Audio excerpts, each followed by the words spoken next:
Bonjour et bienvenue dans cet essai un peu particulier aujourd'hui puisque nous accueillons Marc, bonjour. Bonjour. Marc, propriétaire de 205 GTI qui va prendre le volant de la nouvelle 208 GTI.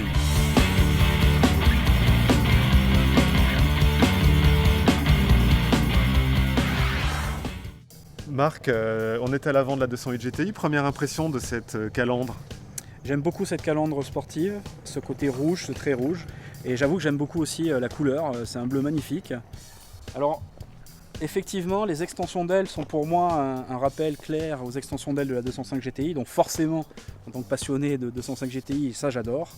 Le côté rétroviseur chromé permet d'apporter une touche de sportivité. Et le petit clin d'œil là-bas? Le clin d'œil, alors là ça c'est magnifique. Le monogramme GTI. Le monogramme GTI, ils ont gardé la touche de rouge, donc ça c'était pour moi très important. J'aime beaucoup aussi les jantes, en tout cas je les trouve très sportives, très sympas, très modernes. Alors l'arrière, première chose sur les feux, bon c'est effectivement les feux de la 208 et je les adore. J'avoue que ce design en forme de boomerang, c'est vraiment très réussi, avec une intégration de la sortie d'échappement qui fait quand même sport, ce jonc chromé. C'est pour moi en tout cas la partie que je trouve la plus réussie sur cette 208 GTI. Marc, on va vérifier si l'esprit est aussi présent à l'intérieur. J'adore ces touches de rouge, c'est très original, des sièges baquets qui ont l'air en tout cas bien sportifs comme je les aime. Et effectivement, on se sent de suite dans une voiture sportive, une finition assez bluffante, j'avoue. Ce qui me plaît, c'est ce côté sportif, sans que ça soit non plus excessif. Ouais.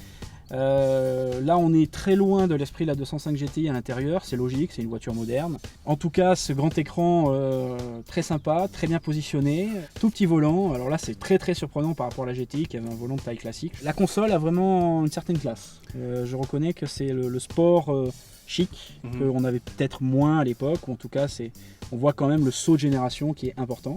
Marc, je crois qu'il ne nous reste plus qu'une chose à faire. Allez, ça y est. Allez. Parfait. Marc, est-ce que vous retrouvez les sensations au niveau du moteur, les sensations de votre 205? Alors au niveau moteur, non, j'avoue que c'est un moteur avec un comportement très différent de la 205 GTI. On sent qu'il y a de la puissance, il y a énormément de couple qui permet de rester par exemple en 3e ou en 4e au lieu de rétrograder. Mais j'avoue qu'il manque un petit côté vraiment agressif, un côté sportif. Alors, au niveau du bruit, c'est un petit peu la même chose, c'est un moteur moderne et qui manque de son. Ça mériterait un poil plus de sonorité sportive. Le côté GTI, par contre, on le retrouve totalement dans le châssis.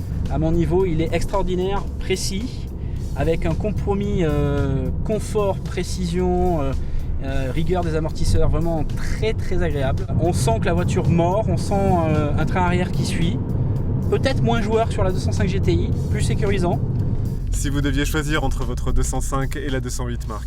C'est pas dur, je garde les deux. Marc, nous arrivons au terme de notre essai. Si vous deviez retenir un seul point négatif et un point positif? Un moteur avec une sonorité qui mériterait d'être plus sportive.